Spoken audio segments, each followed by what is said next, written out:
नाम के साथ परस जुड़ गया। बल की अधिकता के कारण उनको भी बलराम कहा जाने लगा। वस्तुतः वो भी राम ही थे। बलाधिक्यात् बलम विदुः, भागवतकार कहते हैं। तो सीधे एक राम ने दूसरे राम से कहा, राम दाशरथे वीर वीर्यम ते श्रूयते भूतम। हे राम, मैंने तुम्हारे अद्भुत पराक्रम को सुना। धनुषो भेदनम चैव निखिलेन मया श्रुतम। मैंने सुना कि आपने उस धनुष को उठा लिया था, शैव धनुष को। मैंने यह भी सुना कि आप उसको सज्ज भी करने जा रहे थे और वह मध्य से टूट गया। लेकिन वो तो हारा हुआ धनुष था। उस धनुष को हराने वाला धनुष मेरे पास है और मैं तुम्हारे पराक्रम को देखना चाहता हूं। इस धनुष को लेकर इसको भी प्रपूरित करो, इसको भी सज्ज करो और इस पर बाण चढ़ाओ। पूर्यस्य सरैणैव स्वबलम दर्शयस्व च। और पहले अपने बल को, पराक्रम को दिखाओ। और यदि तुम इस धनुष पर बाण चढ़ा ले गए, इसको प्रपूरित कर ले गए, तब मैं समझूंगा कि तुम वीर हो। और फिर सुनो, मैं प्रसन्न होकर तुम्हें द्वंद्व युद्ध प्रदान करूंगा। मैं द्वंद्व युद्ध किसी को प्रदान नहीं करता, क्योंकि मुझसे द्वंद्व युद्ध करने की क्षमता किसी वीर में नहीं है। तदहम ते बलम दृष्ट्वा धनुषोप्यस्य पूर्णे द्वंद्व युद्धम प्रदास्यामि वीर्य श्लाघमहं तव। तब मैं तुम्हें द्वंद्व युद्ध दूंगा। ललकारा है मैंने।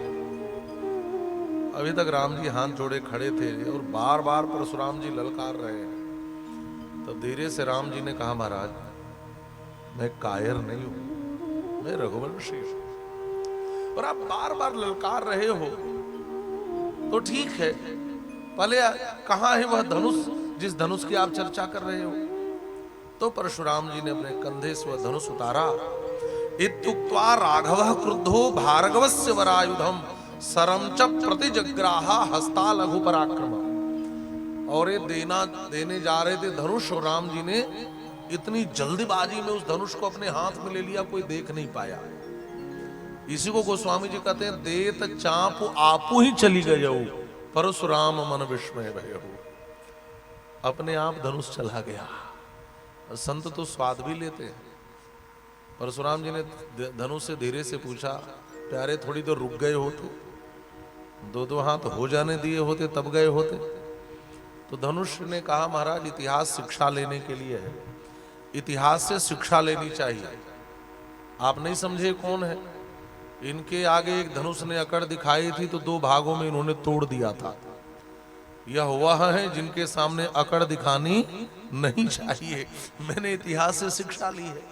और राम जी ने देखते ही देखते उस वैष्णव धनुष को सज्ज कर दिया। महाराज परशुराम जी समझ गए, यह साक्षात भगवान विष्णु ही है, क्योंकि और कोई इस वैष्णव धनुष को सज्ज कर ही नहीं सकता। और मैं तो बस पहचानने के लिए ही धनुष लेकर आया था। लेकिन राम जी ने कहा, महाराज मेरा एक नियम है, मेरा बाण अमोघ है, यह निष्फल नहीं जा सकता और मैंने आपके लिए चढ़ाया है। तब आप बताओ इस बाण का उपयोग किधर करूंगा, कहां करूंगा? तो परशुराम जी ने कहा कि आप करेंगे तो मेरे ही प्रति, क्योंकि मेरे लिए ही आपने चढ़ाया है। तो मेरे पास दो चीजें हैं। एक, मैंने तपस्या के बल से उत्तम लोकों का अर्जन किया है, और दूसरी एक शक्ति है मेरे पास। यह इस शक्ति का नाम है शीघ्रगामिता शक्ति। मैं जहां चाहूं क्षण मात्र में पहुंच सकता हूं। ये शक्ति मैंने अर्जित की है। आप मेरे उत्तम लोकों का नाश कर दें और शीघ्रगामिता शक्ति को छोड़ दें। क्यों? क्योंकि मैंने पृथ्वी को जीत कर क्षत्रियों से महर्षि कश्यप को दान में दे दिया है, और दान की गई वस्तु का उपयोग और उपभोग नहीं किया जाता। इसलिए मैं रात्रि में कभी भी इस पृथ्वी पर निवास नहीं करता, क्योंकि मैंने इस पृथ्वी को महर्षि कश्यप को दान कर दिया है। तो भगवान श्री राम ने बाण छोड़ करके उनके उत्तम लोकों को मिटाया है। और फिर भगवान श्री राम का जय घोष करते हुए मनोजवम गमिष्यामि महेंद्रम पर्वत उत्तमम, और महेंद्र गिरी की ओर भगवान परशुराम यहां से चले गए। भगवान श्री राम ने यह यात्रा करी, प्रथम यात्रा। इस यात्रा में राम जी को 3 महापुरुष मिले और तीनों के जीवन में एक अधूरापन दिखाई देता है। महामुनि विश्वामित्र, महाराज श्री जनक और भगवान परशुराम। हमारे जीवन में तब तक अधूरापन बना रहेगा जब तक हम परिपूर्णतम परमात्मा से नहीं जुड़ते। पूर्ण एकमात्र परमात्मा ही है। ओम पूर्णमदः पूर्णमिदं पूर्णात् पूर्णमुदच्यते पूर्णस्य पूर्णमादाय पूर्णमेवावशिष्यते। देखो भाई, उधर कर तो ये कम हो गया, देखो फिर इसकी आवाज कम हो गई।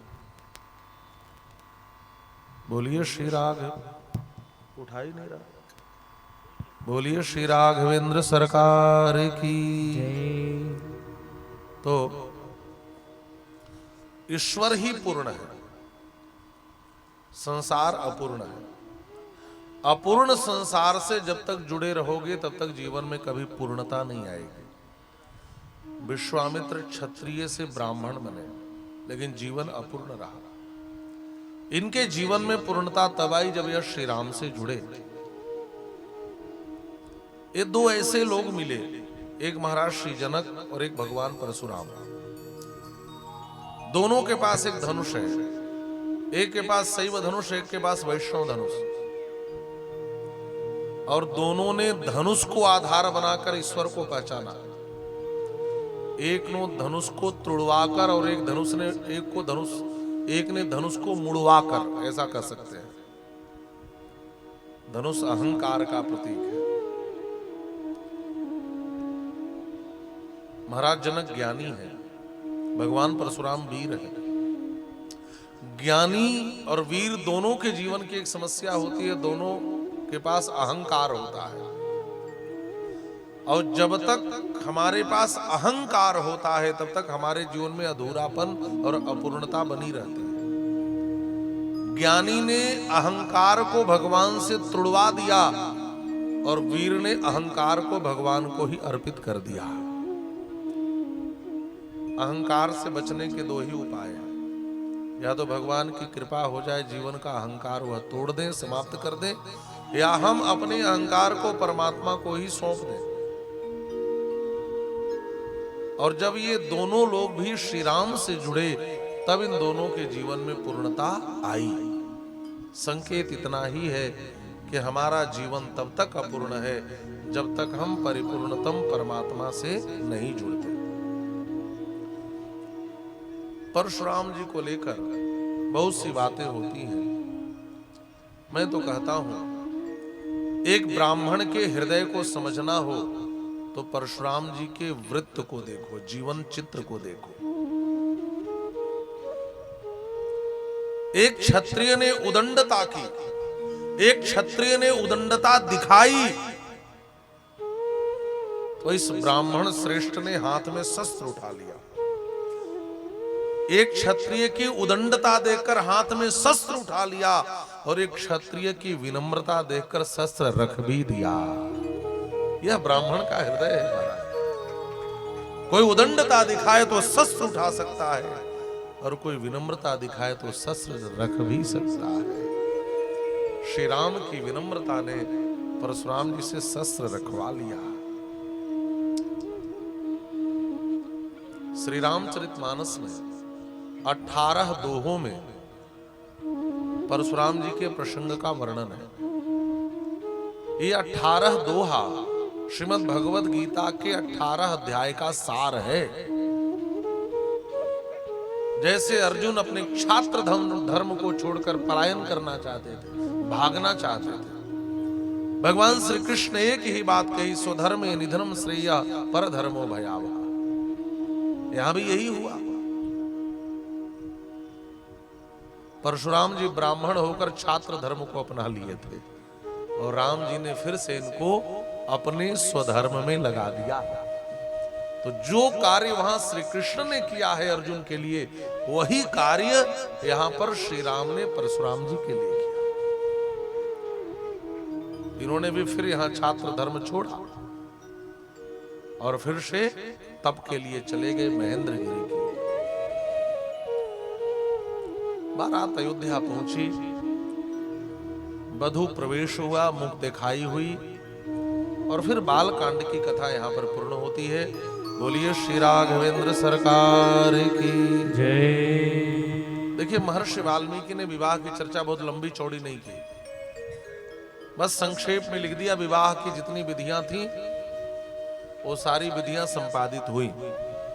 किसी ने महर्षि वाल्मीकि से पूछा कि महाराज आपने विवाह का विस्तार क्यों नहीं किया?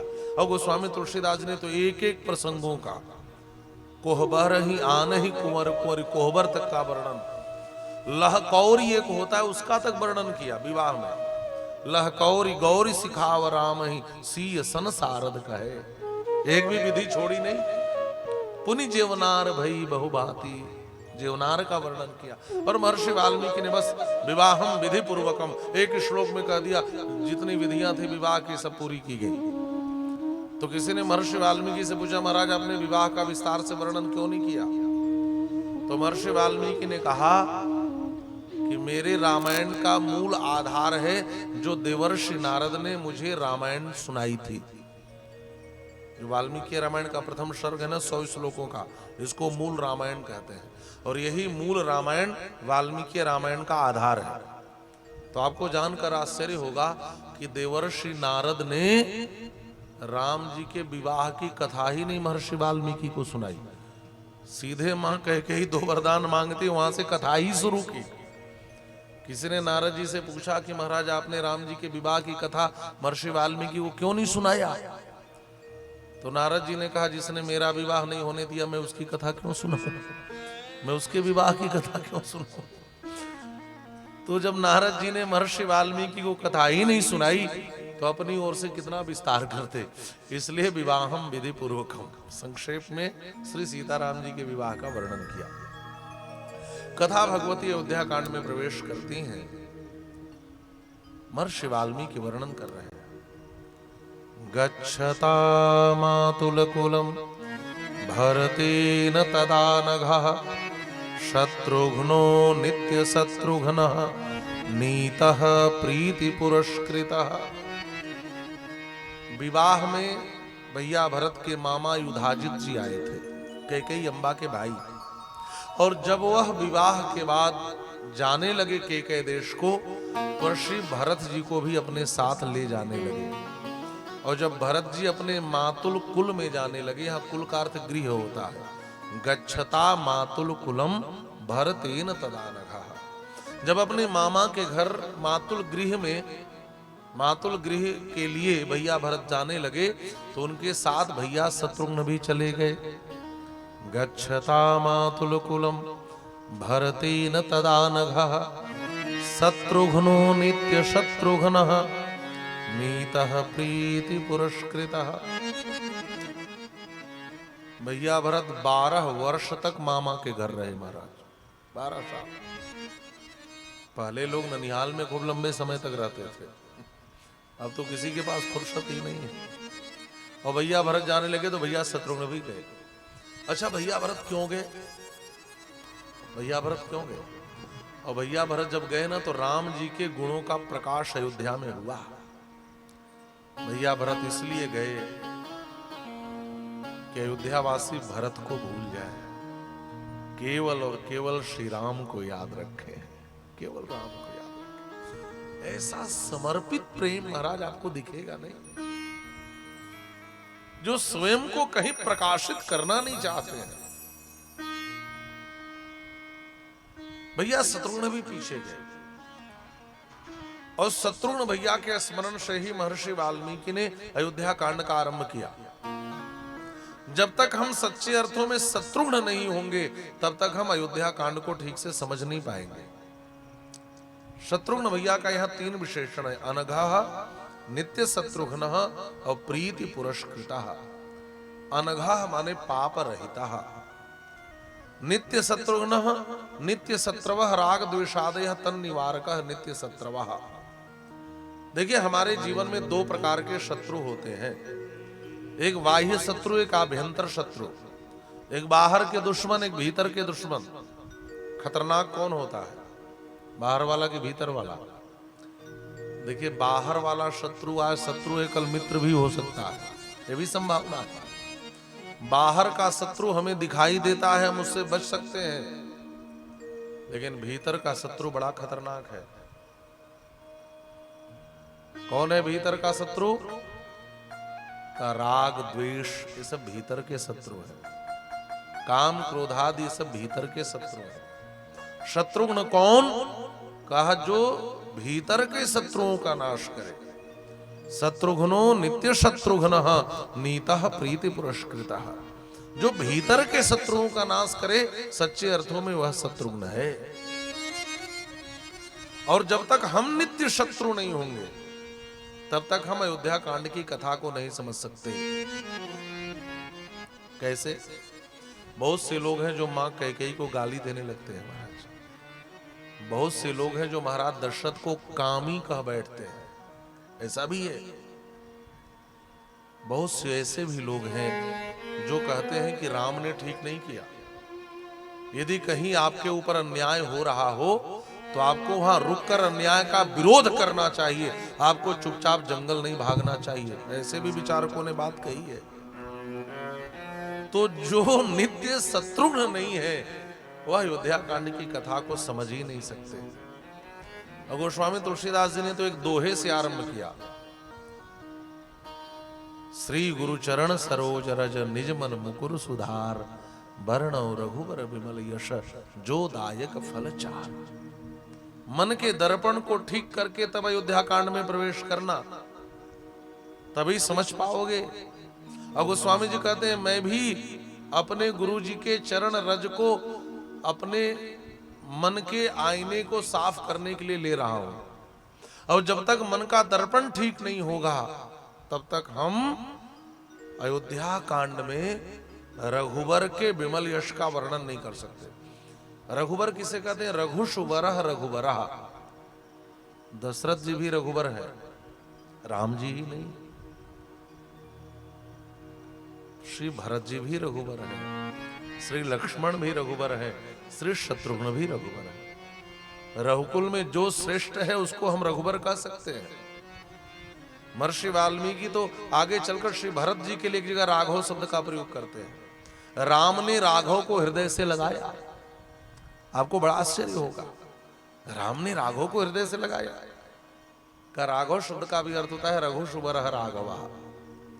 अभी तक राम जी रघुकुल में श्रेष्ठ लग रहे थे, लेकिन जब अयोध्या की सारी संपदा छोड़कर श्री भरत प्रभु श्री राम को मनाने चित्रकूट पहुंचे, तो महर्षि वाल्मीकि कहते हैं मेरी दृष्टि में तो अभी राघव श्री भरत है, इस रघुवंश में तो यह श्रेष्ठ दिख रहे हैं। तो रघुवर शब्द बड़ा व्यापक अर्थ को लेकर के यहां पर रखा गया है।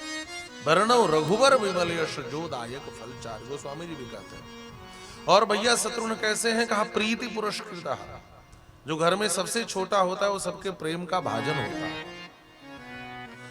अयोध्या कांड के प्रथम सर्ग में महर्षि वाल्मीकि ने राम जी के गुणों का वर्णन किया, इसलिए हमारे दाक्षिणात्य आचार्यों ने अयोध्या कांड के प्रथम सर्ग को गुणमणि का प्रसंग माना। राम जी में कैसे गुण हैं? सच नित्यम प्रशांतात्मा मृदुपूर्वं च भाषते, उच्यमानोऽपि परुषं नोत्तरं प्रतिपद्यते। राम जी प्रशांत आत्मा है। राम जी प्रकृष्ट रूप से शांत है। देखिए अशांत व्यक्ति के लक्षण होते हैं। कुछ लोग पांडाल में बैठकर पांडाल के खंभे गिनते रहते हैं, है ना। कुछ लोग बैठ करके धीरे से अपना पांव ही ऐसे ऐसे हिलाते रहते हैं, आप देखिए। कुछ लोग बैठे बैठे खजुलाते रहते हैं। जिसके जीवन में सब क्रियाएं देखने को मिले, समझ लेना ये सब भीतर से अशांत है। ये अशांत होने का लक्षण है। राम जी प्रशांत है, भागवत में सुदामा जी के लिए भी कृष्ण स्यासीत सखा कश्चित ब्राह्मणो ब्रह्मवित्तमः विरक्त इंद्रियार्थेषु प्रशांत आत्मा जितेंद्रिया। इन 4 विशेषणों पर विचार करना श्री सुदामा जी के उस उदात्त चरित्र को समझने में सहायक है। राम जी भी प्रशांत आत्मा है, मृदु पूर्वम च भाषते। राम जी मीठा बोलते हैं और पूर्व भाषे। कोई हमारा परिचित मिले तो हम सोचते हैं वह हमसे बात करे तब मैं उससे बात करूंगा। कहा नहीं, ये व्यक्तित्व का गुण नहीं है। कोई हमारा परिचित मिले तो हमें आगे बढ़कर के स्वयं उससे संवाद करना चाहिए। ये राम जी में गुण है। देखिए, मानवता की उच्चतम कक्षा तक यदि आपको पहुंचना हो तो अयोध्या कांड के प्रथम सर्ग में जो राम जी के गुणों का वर्णन है, इन गुणों को हमें अपने जीवन में आत्मसात करना चाहिए। यही वह गुण है जो राम जी को एक श्रेष्ठ मानव के रूप में प्रतिष्ठित करते हैं। भागवतकार ने तो पंचम स्कंद के किम पुरुष वर्ष में यहां तक कह दिया, कोई साधु यदि अपने चरित्र का निकष देखना चाहे तो उसको राम के चरित्र को देखना चाहिए। जैसे सोना 24 कैरेट का होता है तो खरा माना जाता है, वह शुद्ध माना जाता है, वैसे ऐसा कौन मानव है जिसके चरित्र की कसौटी पर हम अपना चरित्र कसें तब हमारा चरित्र भी खरा माना जाएगा। तो भागवतकार कहते हैं ओम नमो उत्तम श्लोकाय आर्य लक्षण शीलव्रताय। एक शब्द रखते हैं साधुवाद निकषणाय श्री रामचंद्राय। साधुवाद का निकष कौन है? कहो श्री राम का चरित्र है महाराज।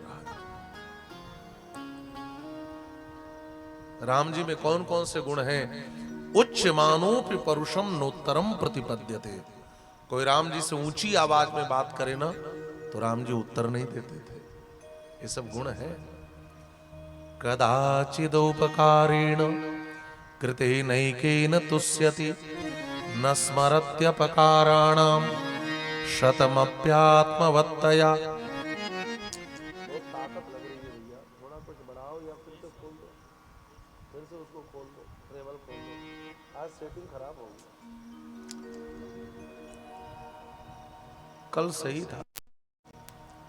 कदाचित उपकारेण कृते नैकेन तुष्यति न स्मरत्यपकाराणाम शतमप्यात्मवत्तया। कोई राम जी का एक उपकार कर दे तो राम जी जीवन भर नहीं भूलते थे, और कोई 100 अपकार कर दे तो राम जी उसको तुरंत भूल जाते थे। आप समझ गए? और हम लोग क्या करते हैं, कोई 100 उपकार कर दे तो भी भूल जाते हैं। तो कोई एक बार आंख दिखाए तो जीवन भर सोचते हैं उससे बदला लेना है हमें। एक अपकार कर दे तो हम उसको याद रखते हैं, 100 उपकार करे तो भूल जाते हैं। और राम जी कदाचित उपकारेण कृते नैकेन तुष्यति न स्मरत्यपकाराणाम शतमप्यात्मवत्तया। बुद्धिमान मधुराभाषी पूर्वभाषी प्रियं वदः वीर्यवान च वीर्येण महता स्वेन विस्मितः। राम जी बुद्धिमान थे, मधुराभाषी मीठा बोलते थे, पूर्वभाषी थे, अपूर्वभाषी थे, और प्रियम वदः। देखिए हमारे शास्त्र कहते हैं सत्यम ब्रूयात प्रियम ब्रूयात न ब्रूयात सत्यम अप्रियम। सत्य बोलो, प्रिय बोलो, लेकिन अप्रिय सत्य मत बोलो। सत्य हो लेकिन सुनने में अप्रिय हो तो मत बोलो। किसी के एक पांव नहीं है वो लंगड़ा है, यह सत्य है कि वह लंगड़ा है, लेकिन लंगड़े को लंगड़ा कहना अप्रिय सत्य है, काने को काना कहना अप्रिय सत्य है।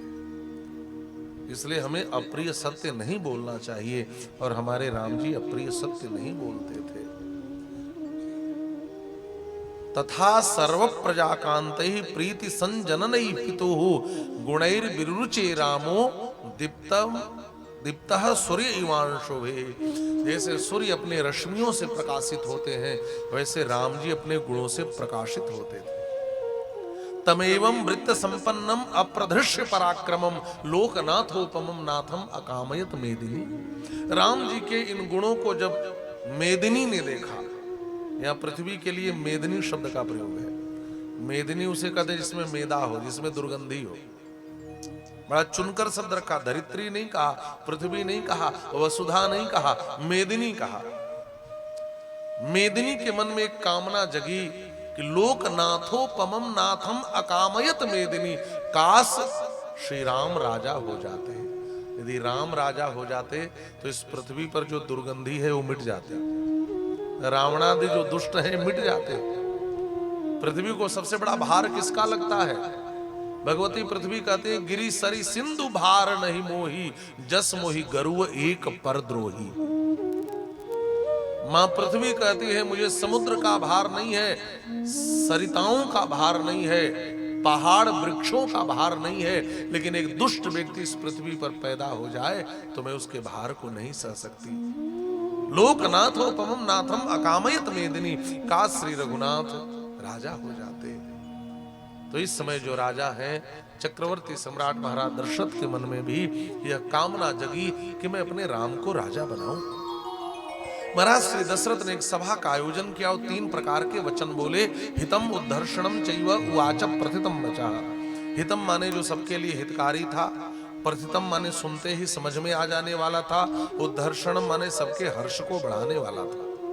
महाराज श्री दशरथ ने भरी सभा में खड़े होकर के कहा, यदिदम मेनु रूपार्थम मया साधु सुमंत्रितम भवंतो मेनु मन्यंताम कथम वा करवाण्यहम।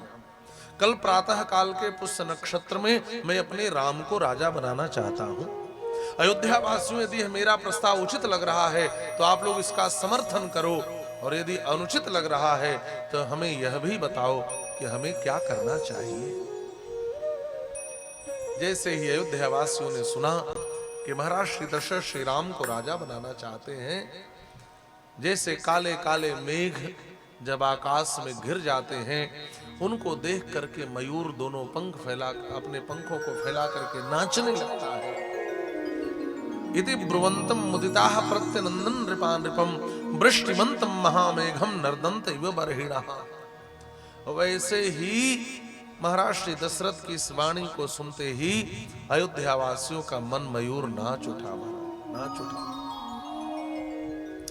सब एक साथ कहते हैं खड़े होकर, महाराज जब से हमने अपने राघव को घोड़े पर बैठे देखा है, तब से ही हम अपने राघव को हाथी पर बैठते हुए देखना चाहते हैं। अच्छा बताओ, घोड़े पर कौन बैठता है? बोलो बोलो, नहीं पता? घोड़े पर दूल्हा बैठता है और हाथी पर कौन बैठता है? राजा बैठता है। तो अयोध्या वासियों ने कहा, महाराज जब से हम लोगों ने राम जी को घोड़े पर बैठे देखा है, माने दूल्हा बनते देखा है, तभी से हमारे मन में इच्छा जग गई। क्या इच्छा? मोहि महाबाहुं रघुवीरम महाबलम गजेन महता यान्तम रामम छत्रावृताननम। अयोध्या के श्वेत शत्रुंजय नामक हाथी पर श्वेत छत्र चवर से अलंकृत होकर छत्र से वृत्त आनन श्री राम का हो, और वह हाथी पर बैठे राजा के रूप में जब उनकी सवारी निकले तो हम उनको देखें। हम अयोध्या वासियों की यही कामना है, यही कामना है। जब सारे अयोध्या वासियों ने राम जी के राज्याभिषेक के प्रस्ताव का समर्थन किया तो महाराज श्री दशरथ ने नीति का प्रयोग किया। देखिए, राजा को राजनीतिज्ञ होना चाहिए। शूर्पणखा ने रावण को डांटते हुए कहा, रावण करस पान सोवस दिन राती, शराब पी करके दिन रात सोते रहते हो, तुम्हें पता है क्या हो रहा है? मारी सुबाहु ताटका ही नहीं, जनस्थान में खर दूषण त्रिसरा आदि मार दिए गए। 14,000 तुम्हारी राक्षसी सेना भी मार दी गई, 14,000 सुशिक्षित सैनिक मार दिए गए, और तुम शराब पीकर सो रहे हो। जो राजा सो जाता है उसका भाग्य भी सो जाता है, जो राजा सो जाता है वह नष्ट हो जाता है। नीति कहती है, रावण राजा इन आंखों को बंद करके सोता है तो जागरते नए चक्षुषा, वह नीति की आंखों से जगता है। जिस राजा की नीति समाप्त हो जाती है उस राजा को समाप्त होने में विलंब नहीं लगता। तो राजा को नीतिज्ञ होना चाहिए। महाराज श्री दशरथ ने अयोध्या वासियों से कहा, अयोध्या वासियों एक बात बताओ, क्या मैं सच में बूढ़ा हो गया? क्या अब मैं अपनी प्रजाओं का परिपालन ठीक से नहीं कर पाता हूं? क्या राज्य कार्य देखने में मुझसे कोई त्रुटि हो जा रही है? क्या सच में मैं अब राजा होने के योग्य नहीं हूं? आखिर मेरे प्रस्ताव रखते ही तुम सबने मेरे पुत्र राम के राज्य का समर्थन क्यों किया? क्या मैं आप लोगों के योग्य राजा नहीं हूं? महाराज श्री दशरथ ने नीति का प्रयोग किया। कारण क्या है? कहा, महाराज जब आप ऊंचे पद पर बैठते हैं ना तो चाटुकारों से घिर जाते हैं। ये बहुत से चापलूस चाटुकार रहते हैं जो मुंह पर तो जी हाँ जी हाँ जी हुजूर जी सरकार करते रहते हैं और पीठ पीछे आपका विरोध करते हैं। ऐसे लोग होते हैं। तो जो राम राज्य के विरोधी होंगे मेरे ऐसा कहने पर वो सामने आ जाएंगे। इसलिए महाराज श्री दशरथ ने इस नीति का प्रयोग करते हुए कहा, आखिर मेरे भीतर ऐसी क्या कमी है जो आप सब मुझे राज्य सिंहासन से हटाकर मेरे राम को राजा के रूप में देखना चाहते हो? अयोध्या वासियों बताना पड़ेगा कि मुझसे मेरे राम में ज्यादा क्या है। अयोध्या वासी खड़े हो गए, उनके नेत्र सजल हो गए। अयोध्या वासियों ने हाथ जोड़ लिया। अयोध्या वासियों ने कहा, महाराज हम अयोध्या की प्रजा हैं, हम अनृत संभाषण नहीं करते, आपने हमें असत्य बोलने नहीं सिखाया है, इसलिए हम निर्भीक होकर के आपके सामने सत्य बोलेंगे। आप यही जानना चाहते हो ना कि आपसे अधिक आपके राम में क्या है? अरे आप में तो क्या, संपूर्ण इक्ष्वाकु वंशीय परंपरा में जितने गुण श्री राम में हैं उतने गुण आज तक किसी राजा में देखे ही नहीं गए। इक्ष्वाकुभ्योऽपि सर्वेभ्यो यतिरिक्तो विसाम्पते। आप में तो क्या, संपूर्ण इक्ष्वाकु वंशीय परंपरा में आज तक इतने गुण किसी में नहीं देखे गए जितने गुण श्री राम में है। इतना सुनना था कि महाराज दशरथ का हृदय भर आया। मेरी प्रजा श्री राम से बहुत प्रेम करती है, इसका मतलब यह है कि मेरे राज्य में कोई भी राम राज्य का विरोधी नहीं है। महाराज श्री दशरथ खड़े हो गए, दोनों हाथ उठाकर घोषणा की, अयोध्या वासियों तुम्हारी भावनाओं का संपूर्ण आदर करते हुए कल प्रातः काल के पुष्य नक्षत्र में मैं तुम्हारे राम को राजा बनाऊंगा। घोषणा कर दी। सुमंत्र जी से कहा, जाओ मेरे राम को बुलाकर मेरे पास ले आओ। सुमंत्र जी गए और श्री राम को लेकर के श्री सुमंत्र जी महाराज आ रहे हैं। आहा, महाराज श्री दशरथ दूर से रथ पर बैठे आते हुए रघुनाथ को देख रहे हैं और आज राम जी बड़े प्रिय लग रहे हैं। महाराज आज कुछ ज्यादा ही प्रिय लग रहे हैं। चंद्रकांताननं राम अतीव प्रिय दर्शनम रूपोदार्य गुणैः पुंसाम दृष्टि चित्तापहारिणम। है ना, कभी कभी ऐसा होता है, बेटा अपना है आपका, रोज उसको देखते हो, लेकिन जिस दिन वो दूल्हा बनता है ना आपका मन करता है कुछ ज्यादा निहारो। आज मेरा लाल बड़ा सुंदर लग रहा है तो मैं अपने राम को राजा बनाने वाला हूं। तो महाराज दशरथ आज बड़ा निहार रहे हैं, खिड़की से झांक रहे हैं, आते हुए राम दिख रहे हैं और तृप्ति नहीं होती। बात वही है, तृप्त न मानहि मनुसत रूपा चितवहि सादर रूप अनूपा। ऐसा राम जी का रूप है महाराज, तृप्ति ही नहीं होती, बार बार निहारते जा रहे हैं। कितना निहार रहे हैं? महर्षि वाल्मीकि कहते हैं, तम पश्यमानो नृपतिः तुतोष प्रियमात्मजम अलंकृतम इवात्मानम आदर्श तल संसितम। आदर्श तल कहते हैं, आदर्श तल कहते हैं दर्पण को, आईने को। अच्छा, एक शब्द है, कहते हैं ना लोग कि मैं उनको अपना आदर्श मानता हूं, है ना, मैं स्वामी विवेकानंद को आदर्श मानता हूं, या मेरे आदर्श वह हैं, या भारतीय समाज के आदर्श श्री राम हैं। तो हमने विचार किया आदर्श माने क्या होता है। दर्पण को संस्कृत में आदर्श कहते हैं। आईने को आदर्श कहते हैं। आदर्श, आदर्श उसको माना जाता है आईने में जैसे उसमें अपने आप को देखना या उसकी तरह स्वयं को बनाना, है ना। आईना कोई क्यों देखता है, दर्पण कोई क्यों देखता है, आपको पता है? अच्छा, आप लोग कभी आईना देखती हैं कि नहीं? अरे देखती है तो ऐसे कर दीजिए, मैं समझ जाऊंगा। मुझे तो समझ में नहीं आता कि आप लोग सुन रही हैं कि नहीं सुन रही हैं। कोई भाव ही उतर चढ़ नहीं रहा। सुन रही हैं सब लोग? आईना देखती हैं, आईना समझ रही है ना? आईना, दर्पण, मिरर, शीशा, जो भी आप समझे, सब देखते हैं। और माताएं तो रोज देखती हैं। अरे पहले तो माताएं पर्स में लेकर निहारती रहती थी। ये तो मोबाइल का जब से सेल्फी कैमरा आ गया तब से दर्पण लेना बंद कर दिया। नहीं तो हमारा ट्रेन में, बस में हर 2 मिनट बाद पर्स खोल खोल करके देखती रहती थी कि नहीं? अच्छा, क्यों देखती हैं आईना? हम क्यों देखते हैं? आईना इसलिए देखते हैं कहीं मेरे चेहरे पर कोई दाग तो नहीं लग गया, इसलिए देखते हैं। अरे थोड़ा मैं सुंदर लग रहा हूं कि नहीं, इसलिए तो देखते हैं। और कोई दाग उग लगा हो तो हम तुरंत उसको हटा देते हैं। अच्छा, आईने से सच्चा मित्र आपका कोई नहीं हो सकता। सबसे अच्छा दोस्त कोई होता है तो वह आईना। आप पूछेंगे कैसे? देखो, अच्छा मित्र कौन है? जो केवल प्रशंसा करे वो चाटुकार होता है। जो केवल दोष बताए वह आलोचक होता है। जो हमारी प्रशंसा और निंदा हमारे मुंह पर करे, जो हमारी अच्छाई और बुराई को यथार्थ हमारे मुंह पर बताए, वही सच्चा मित्र होता है।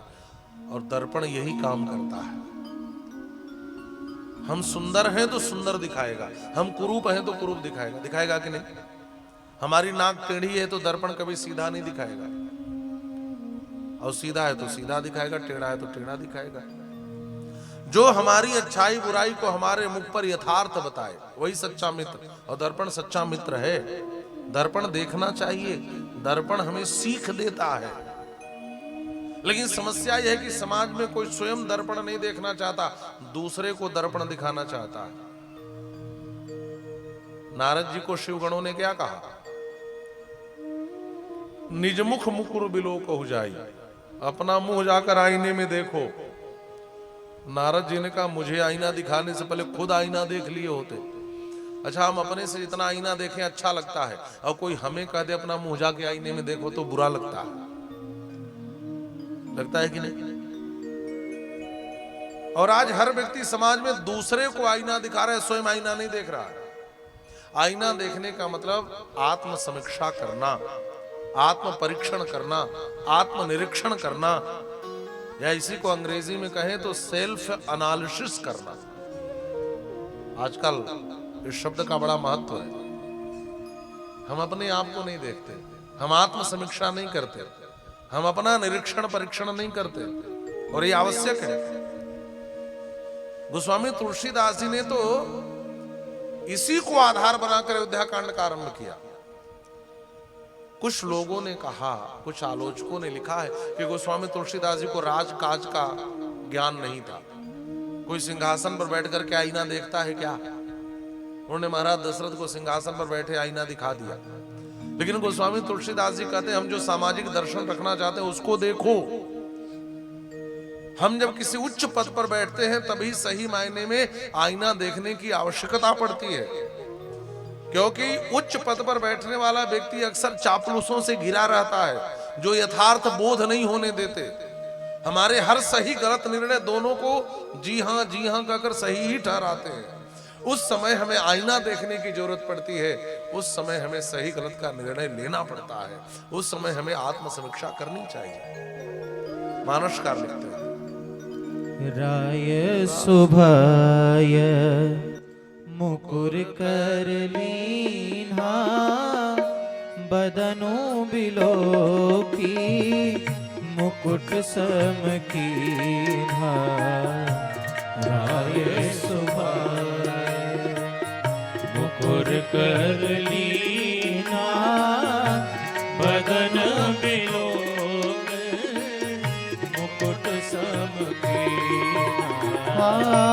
राय शोभाय मुकुर कर लीन्हा बदनु बिलो की मुकुट सम कीन्हा राय शोभाय मुकुर कर लीन्हा बदनु बिलो की मुकुट सम कीन्हा श्रवण समीप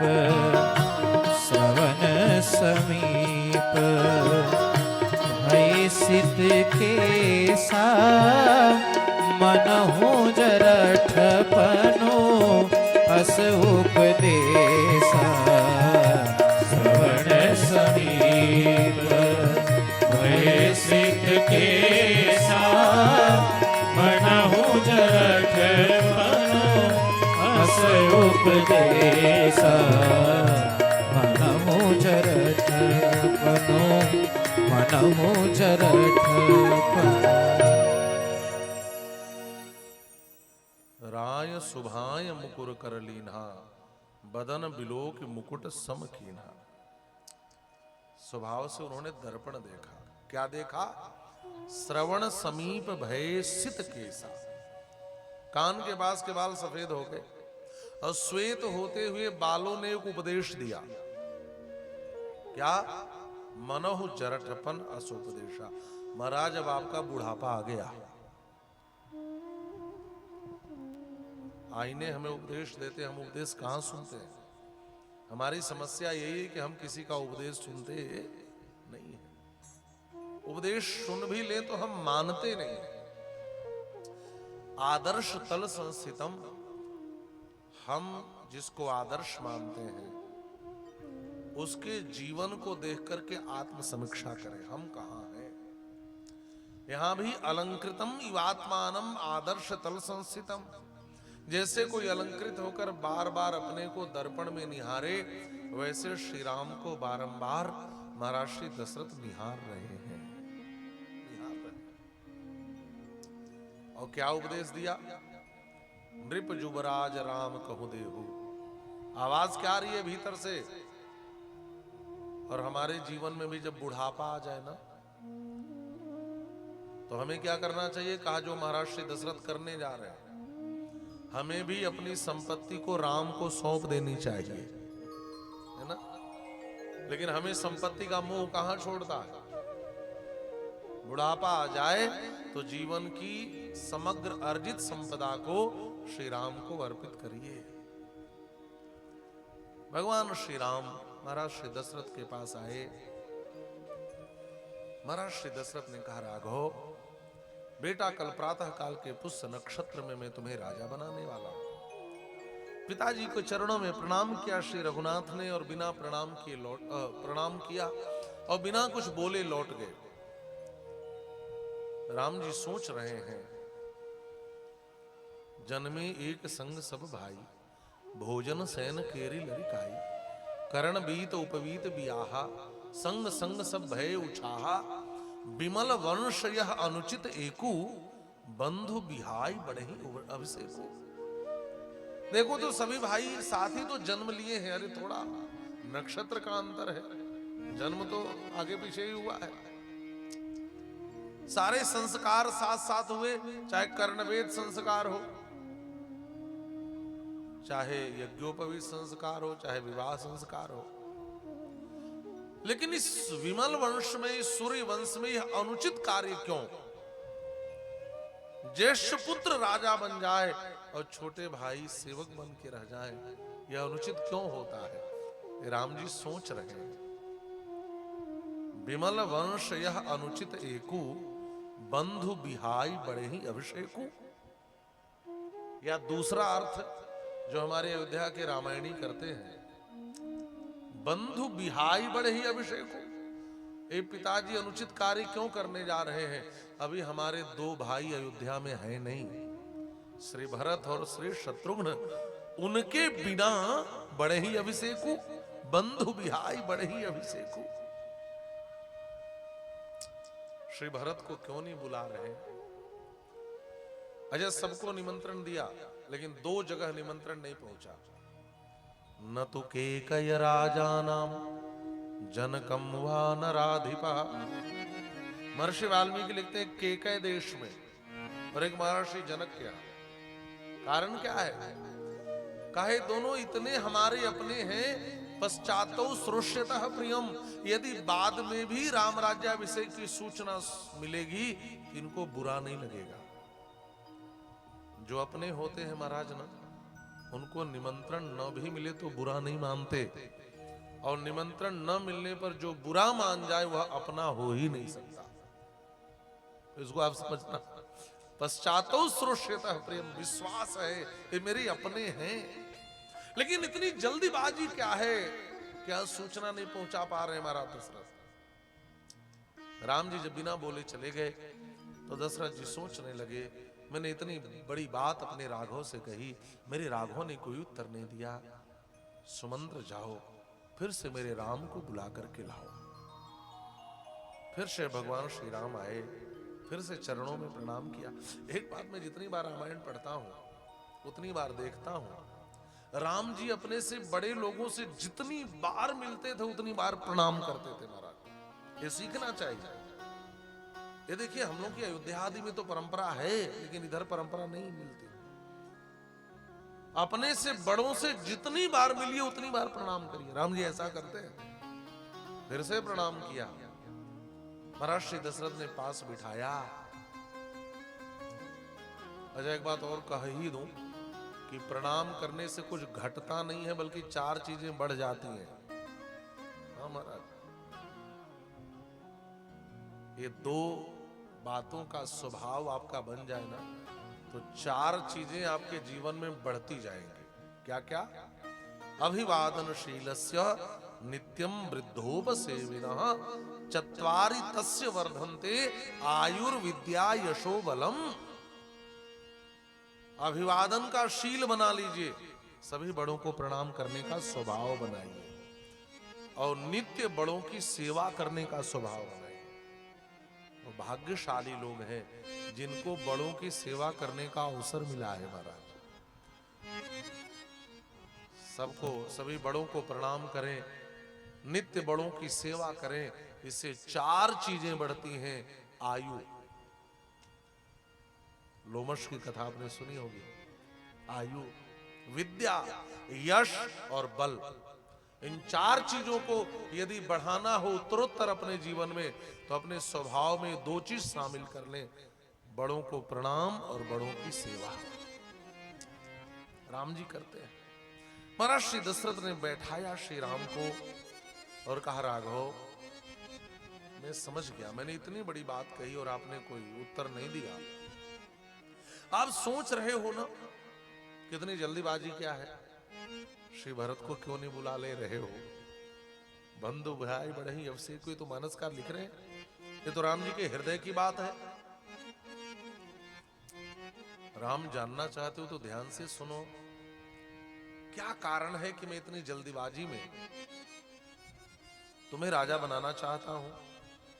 पहला कारण यह है, न किंचिन मम कर्तव्यम तवान यत्राभिषेचनात् अतो यत्वामहं ब्रूयाम तन्मे त्वं कर्तुमर्हसि। तुम्हें राजा बनाने को छोड़कर मेरे जीवन का कोई कर्तव्य शेष नहीं है। एक व्यक्ति के जीवन के जितने कर्तव्य होते हैं मैंने सब पूरा कर लिया है राघव, इसलिए अब एक ही कर्तव्य शेष है तुम्हें राजा बनाने का। इसलिए कल प्रातः काल के पुष्य नक्षत्र में मैं तुम्हें राजा बनाना चाहता हूं। पहला कारण। दूसरा कारण सुन लो, अद्य प्रकृतयः सर्वाः त्वाम इच्छन्ति नराधिपम अतस्त्वाम युवराजानाम अभिषेक्ष्यामि पुत्रक।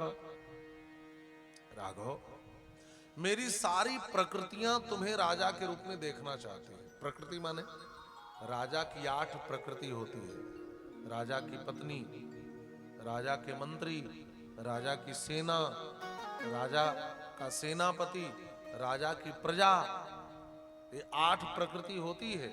और मेरी सारी प्रकृति तुम्हें राजा के रूप में देखना चाहती है। इसलिए राघव, कल प्रातः काल के पुष्य नक्षत्र में मैं तुम्हें राजा बनाना चाहता हूं। लेकिन जल्दीबाजी क्या है?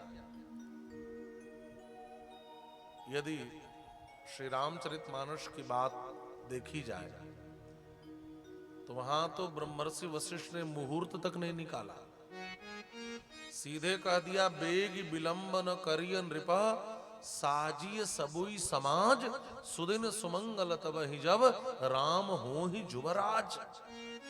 मुहूर्त तक नहीं निकाला। आखिर इतनी जल्दीबाजी क्या है? वही क्षण, वही घड़ी, वही पल मंगलमय है जब राम जी राजा बन जाए।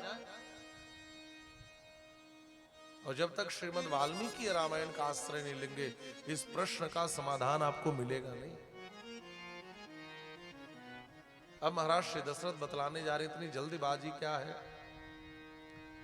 राघव ध्यान से सुनना बेटा, मैं बस तुम्हें बता रहा हूं। अवष्टब्धम च मे राम नक्षत्रम दारुणग्रहैः आवेदयन्ति दैवज्ञाः सूर्यांगारकराहुभिः। राघव, आजकल रात्रि में मैं भयानक सपना देखता हूं। मैंने स्वप्न विचारकों को बुला करके पूछा कि इसका फल क्या होगा, तो उन लोगों ने कहा महाराज आपकी मृत्यु कभी भी हो सकती है। तो आवेदयन्ति दैवज्ञाः, दैवज्ञ कहते हैं ज्योतिषियों को।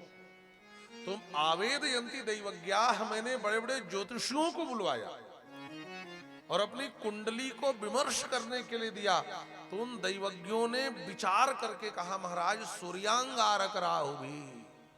सूर्य अंगारक माने मंगल और राहु, ये तीनों ग्रह ऐसी स्थिति में बैठे हैं कि प्रबल मार्केस बन रहा है।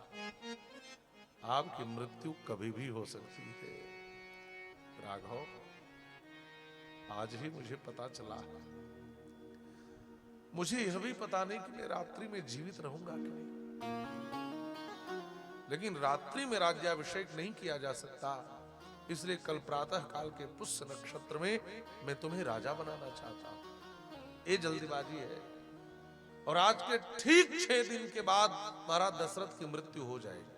आप देखना, 6 विश्राम है, मृत्यु हो जाएगी। और यदि श्री भरत को बुलाना चाहते तो महाराज दशरथ की मृत्यु के बाद 7 दिन दूतों को जाने में लगा है। और सबसे शीघ्रगामी अश्वों पर बैठकर श्री भरत जी आए हैं पिता की मृत्यु के बाद। तो भी महर्षि वाल्मीकि लिखते हैं सप्तरात्रोषितः पथि, 7 दिन 7 रात आने में भैया भरत को लगे। आप विचार करो, क्या श्री भरत बुलाए जा सकते थे? कुछ लोग महाराज ऐसी ऐसी बातें कहते और लिखते हैं कि बड़ी पीड़ा होती है। एक ने लिख दिया भरत जैसे भाई पर विश्वास नहीं था। अरे इन तथ्यों को पढ़ो तब बात समझ में आएगी कि श्री भरत को क्यों नहीं बुला पाए।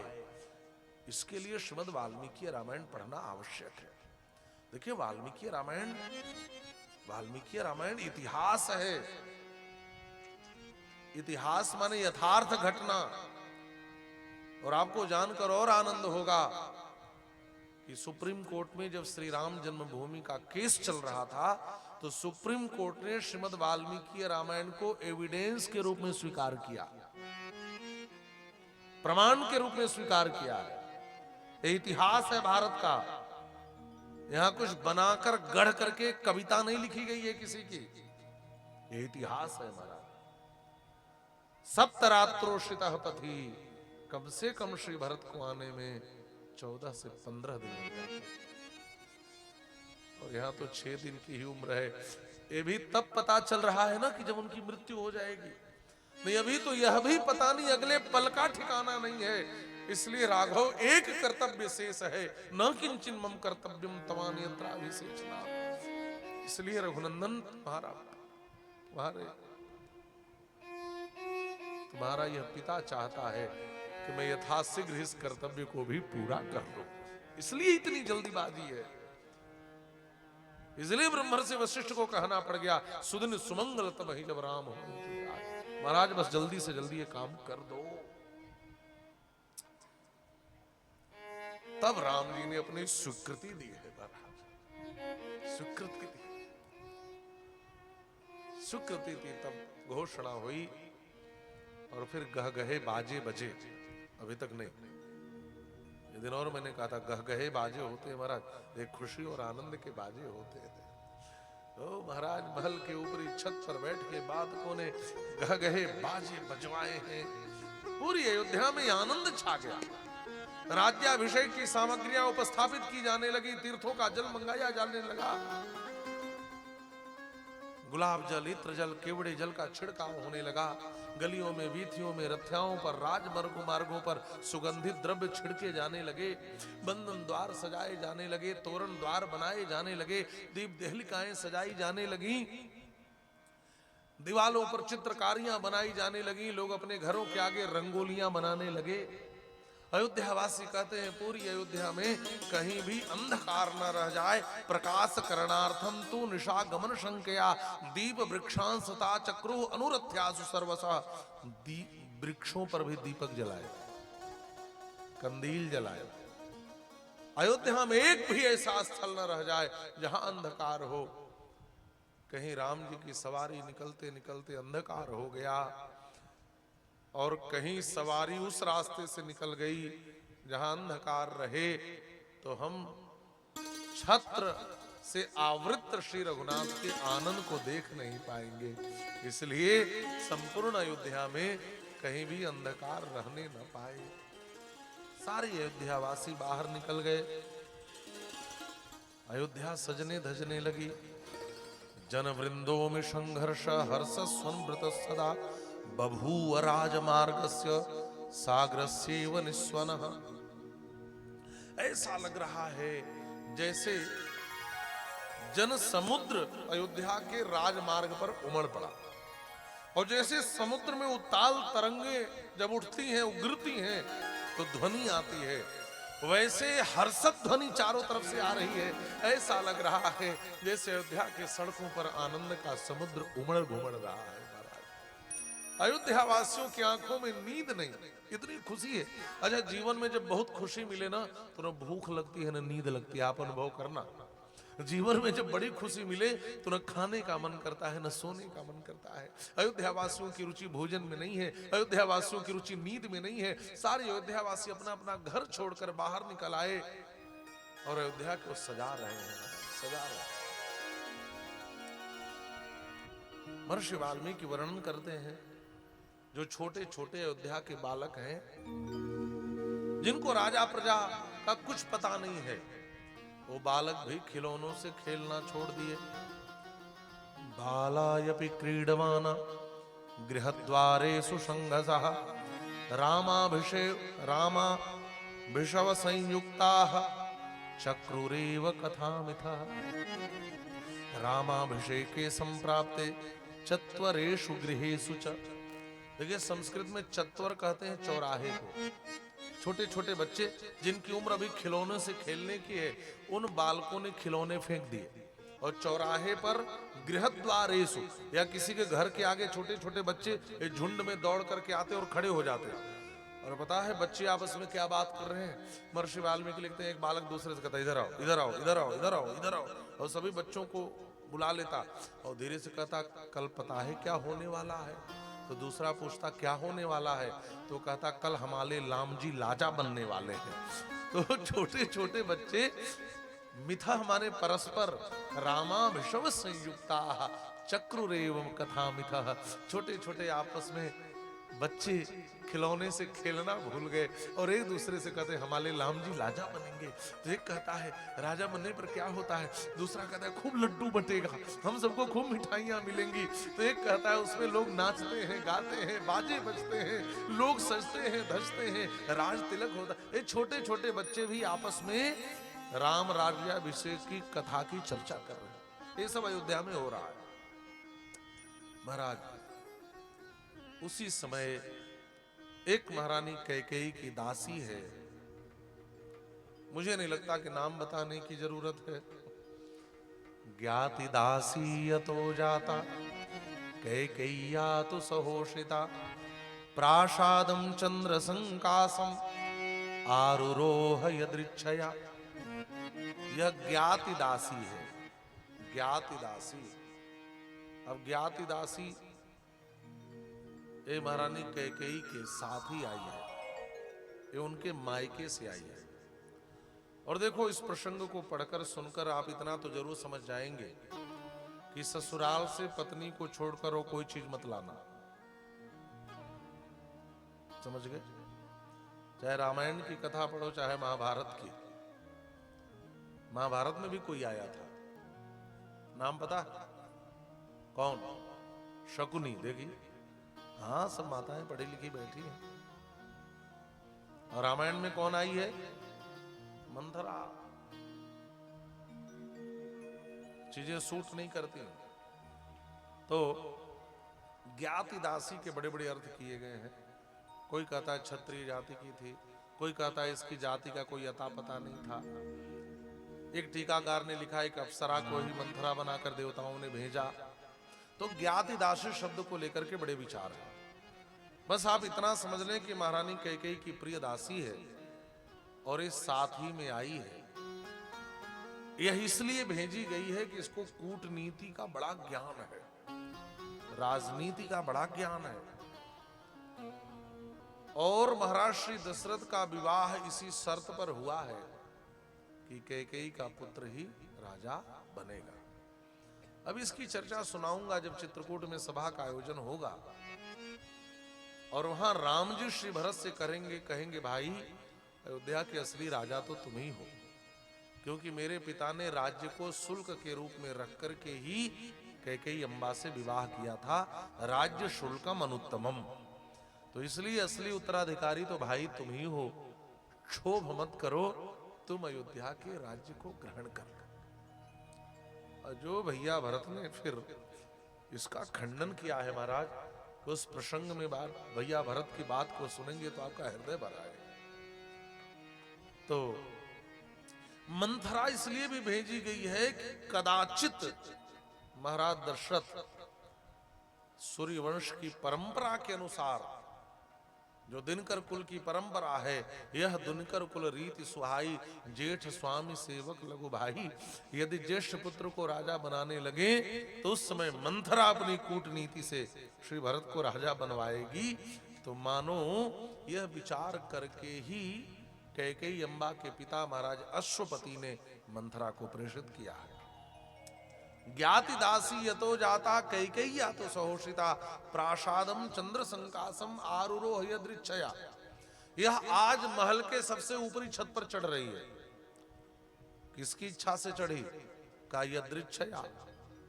यद माने राम जी की ही इच्छा से चढ़ी। राम जी की ही इच्छा है कि चढ़ जाओ, क्योंकि अभी मैं राजा बनना नहीं चाहता। श्री रामचरितमानस में आपने सुना पढ़ा होगा कि जब भैया श्री भरत महाराज महर्षि भरद्वाज के पास पहुंचे, नत नयन होकर बैठे हैं। महर्षि भरद्वाज ने सोचा भरत के संकोच को दूर करूं। भरत सोचते हैं मुनि पूछब कछु, कहीं पूछ देंगे महर्षि कि भरत कैसे आए, क्या हुआ। मैं कैसे कहूंगा कि मेरी मां ने मुझे राजा बनाने के लिए राघव भैया को वन में भेजा। तो महर्षि भारद्वाज ने वहां खोज की है कि सच में देखा जाए कि श्री राम को बन जाने में कारण कौन है। तो उन्होंने कहा भरत तुम संकोच मत करो और तुम पीड़ा का अनुभव मत करो, इसमें तुम्हारा दोष नहीं है, दोष तुम्हारी मां कैकेयी का है। फिर विचार कर कहते नहीं भरत, तुम्हारी मां कैकेयी का भी दोष नहीं है बेटा, दोष तो उस मंथरा का है। फिर कहते नहीं बेटा, और गहराई से विचार किया जाए तो दोष मंथरा का भी नहीं है, बुद्धि तो सरस्वती ने फेरी थी। फिर और गहराई से विचार किया तो कहा अरे सरस्वती का भी दोष नहीं है, क्योंकि सरस्वती तो कठपुतली है, सूत्रधार तो कोई और है। सारद दारु नारी सम स्वामी, कौन है सूत्रधार? कहा राम सूत्रधर अंतर्यामी। तो स्वयं सारी रचना किए हैं। कौन है? ये तो सबके सूत्रधार राम ही है, जो स्वयं बन जाना चाहते हैं। रो रो करके बेचारा भाई इस स्थिति तक पहुंच गया। तो यदृच्छया, यद तद जो शब्द है इसका अर्थ ईश्वर ही होता है, या जितने अव्यय होते हैं सबका अर्थ ईश्वर ही होता है। जैसे संकल्प में आचार्य लोग बोलते हैं ना, हरिओम तत्सत, तो तत् माने भी ईश्वर और सत माने भी ईश्वर। यदृच्छया, यदृच्छया माने ईश्वर की इच्छा से। तत्रा भवत भगवान व्यासपुत्रो, है ना, वहां भी आए हैं सुखदेव जी। कैसे आए? यदृच्छया गामट मानोनपेक्षा, यदृच्छया भगवान की इच्छा से।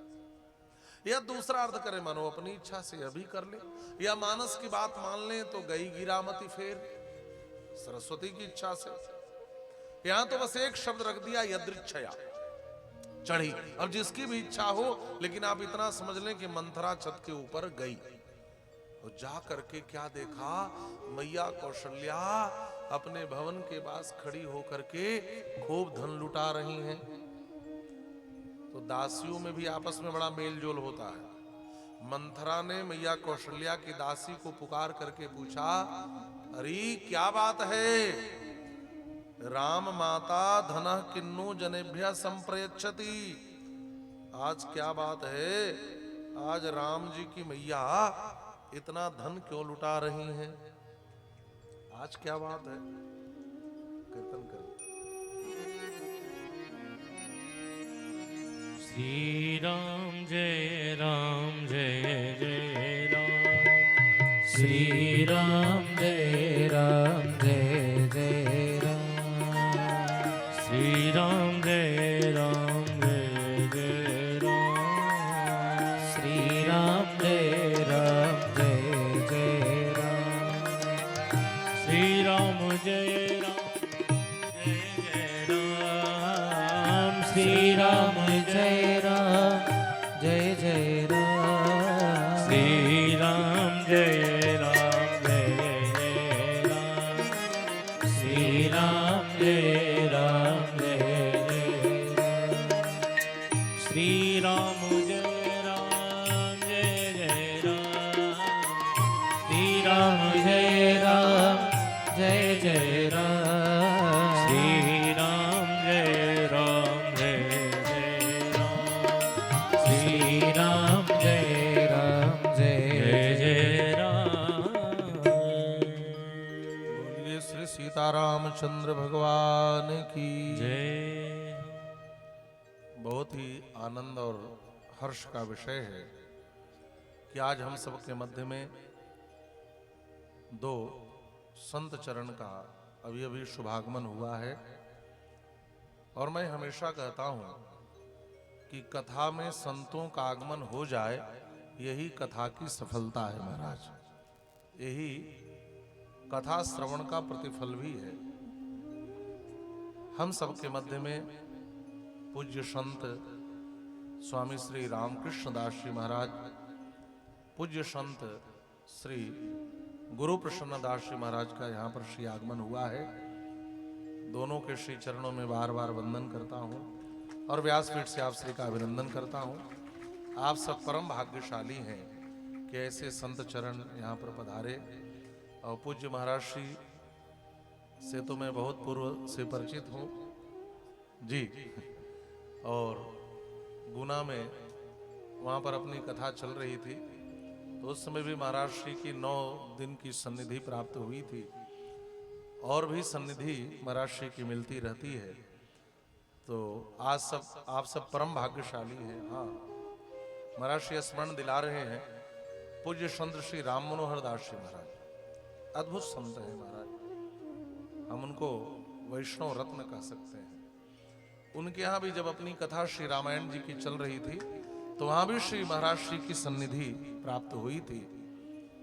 तो बहुत ही आनंद का विषय है और आप सब भाग्यशाली हैं। और मैं तो कहूँगा कि ये प्रदीप मणि जी की भी अपनी पात्रता है कि ऐसे संत इस गांव को आकर के कृतार्थ कर रहे हैं।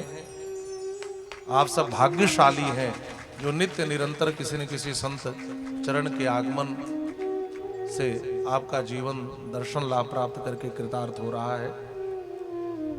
कथाक्रम को थोड़ा अच्छा, आइए थोड़ी देर कथाक्रम को आगे बढ़ाएं, फिर हम सब संतद्वय का आशीष भी लेंगे। निवेदन कर रहा था, कहां कथा चल रही थी मैया? सुन नहीं रही हैं? अच्छा, मंथरा ने महारानी कैकेयी की दासी से पूछा, महारानी कौशल्या की दासी से पूछा, राम माता धनः किन्नु जनेभ्यः संप्रयच्छति। आज राम जी की माता को क्या हो गया? देखिए, यच्छति माने होता है दान देना, प्रयच्छति माने खूब दान देना, और संप्रयच्छति दो दो उपसर्ग लगा दिया। लगता है आज ही खजाना लुटा देंगी क्या? इतना दान क्यों लुटा रही हैं?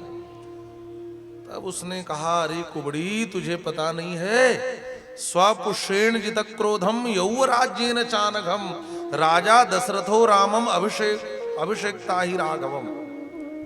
अरे कुब्जे, कल प्रातः काल के पुष्य नक्षत्र में महाराज श्री राम को राजा जो बनाने वाले हैं।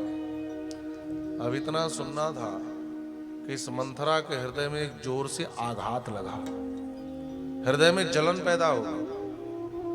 संत असंत का यही लक्षण है। संत वह है जो दूसरे के उत्कर्ष को सुने तो आनंदित हो जाए, और असंत वह है जो किसी के उत्कर्ष को सुने तो हृदय में जलन होने लगे। मंदरा के हृदय में जलन होने लगी। हाय हाय, कौशल्या का बेटा राजा बनेगा, कैकेयी का बेटा राजा नहीं बनेगा, कौशल्या का बेटा राजा बनेगा। और वहां से दौड़ी। महाराज ऐसी दौड़ी के सीढ़ियों पर लुढ़क कर गिर गई, कई जगह चोट लगी। हाय हाय करने में कभी कभी पांव लड़खड़ा जाते हैं। महारानी कैकेयी के पास पहुंची और इतनी मुहलगी दासी है कि वहां जाकर कहती, अरे मूढ़े, अरे मूर्खे, अरे कर्तव्या कर्तव्य विवेक सुनने, अरे कैकेयी तू सो रही है, इसलिए तेरे भाग्य भी सो रहे हैं। उठ, उदिष्ट मूढ़े किमसे से भयम त्वाम अभिवर्तते। उठ, तेरे सोने के दिन चले गए, उठ जा। महारानी कैकेयी उठी और देखी कि ये मंथरा झल्लाई हुई है, इधर उधर बोल रही है। तो महारानी कैकेयी ने पूछा, अरे मंथरे क्या बात है? फिर लखन भैया ने दो चार मुक्का मार दिया क्या? और इस प्रसंग को आप पढ़ेंगे तो आप समझ जाएंगे कि अक्सर यह रोज की बात रही होगी। तभी महारानी कैकेयी ने ऐसे शब्द का प्रयोग किया, दीन लखन सिख असमन मोरे। यह राम जी का निरंतर विरोध करते रहती थी। जब भी कोई मिले तो राम जी की बुराई करती। अच्छा, और कोई सुने तो चुपचाप रह जाए या हंस के छोड़ दे। सब जानते थे कि मंथरा का यही काम है, दिन भर राम जी की बुराई करना।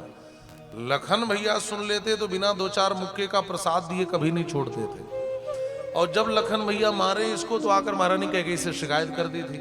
आज महारानी कैकेयी ने चोट देखा चेहरे पर तो लगा कि फिर लखन भैया ने दिया होगा, तो हंस करके पूछा, दीन लखन सिख असमन मोरे, फिर मेरे लक्ष्मण ने कोई शिक्षा दी क्या? मैंने थोड़ी पिटाई की क्या? तो मंथरा गंभीर होकर कहती है, मुझे मार पड़ती है, तुझे बड़ा सुख मिलता है कैकेयी, लेकिन आज मार मुझे नहीं, आज मार तुझे पड़ी है। इतना कहकर गंभीर हो गई। वैसे महारानी कैकेयी के हंसने पर मंथरा हंस देती थी, लेकिन आज पहली बार मंथरा जब गंभीर हो गई तो महारानी कैकेयी कांप गई। महारानी कैकेयी ने कहा, कुबड़ी सच बता, क्या बात है, बता, तू इतनी गंभीर क्यों है, हुआ क्या? मंथरा ने कहा, जानना चाहती हो कैकेयी तो सुनो। रामम दशरथ हो राजा यौ राज्याभिषेक्षति। कल प्रातः काल के पुष्य नक्षत्र में कौशल्या के पुत्र श्री राम का राज्याभिषेक करने वाले हैं महाराज। इतना सुनना था कि महारानी कैकेयी उछल पड़ी। देख मंथरे, तू हमेशा झूठ बोलती है, इसलिए तेरे बातों पर सहसा विश्वास नहीं होता। तू सच बता, राम तिलक जो सांच्यों काली, यदि तेरी बात सच है तो तू जो मांगेगी मैं तुझे दे दूंगी, मैं खजाना खोल कर तेरे ऊपर लुटा दूंगी। अपने गले का कीमती हार उतारकर मंथरा के गले में डाल दिया। आनंद विह्वल होकर के कहती है, मंथरा सच बता, तेरी बात सच है ना? यदि मेरा राम राजा होने वाला है तो मुझसे बढ़ करके सौभाग्य संपन्न स्त्री इस संसार में कोई हो नहीं सकता। मंथरा ने कहा, तो सुभगा नहीं तो दुर्भगा है, तो सौभाग्य संपन्ना नहीं तो दुर्भाग्य संपन्ना है, तो सौभाग्यशालिनी नहीं तो दुर्भाग्यशालिनी है। यदि संसार में कोई सुभगा है तो कौशल्या है। सुभगा किल कौशल्या यत्र पुत्रोभिषिक्षति। तो दुर्भगा है, अपने बेटे तक को राजा नहीं बना पाई, तो अपने को सौभाग्य संपन्ना कहती है। सौभाग्य संपन्ना तो सुभगा किल कौशल्या यत्र पुत्रोभिषिक्षति, वह सुभगा है। सुन, राम राजा बन गए ना तो तुम्हें दासी बनना पड़ेगा। के एवं च तुम सहास्मा भी तस्याह प्रश्या भविष्यति। फिर महारानी कैकेयी मंथरा की सुन ही नहीं रही है, वो तो अपनी प्रसन्नता व्यक्त करते जा रही है। तब मंथरा ने पूछा, कह कैकेयी, संसार की हर मां अपने बेटे की उन्नति सुनकर खुश होती है, तू कैसी मां है जो अपने सौत के बेटे की उन्नति सुनकर खुश हो रही है? तब महारानी कैकेयी ने कहा, घर पोड़ी, आज के बाद ऐसा बोली तो तू तेरी जीवा निकलवा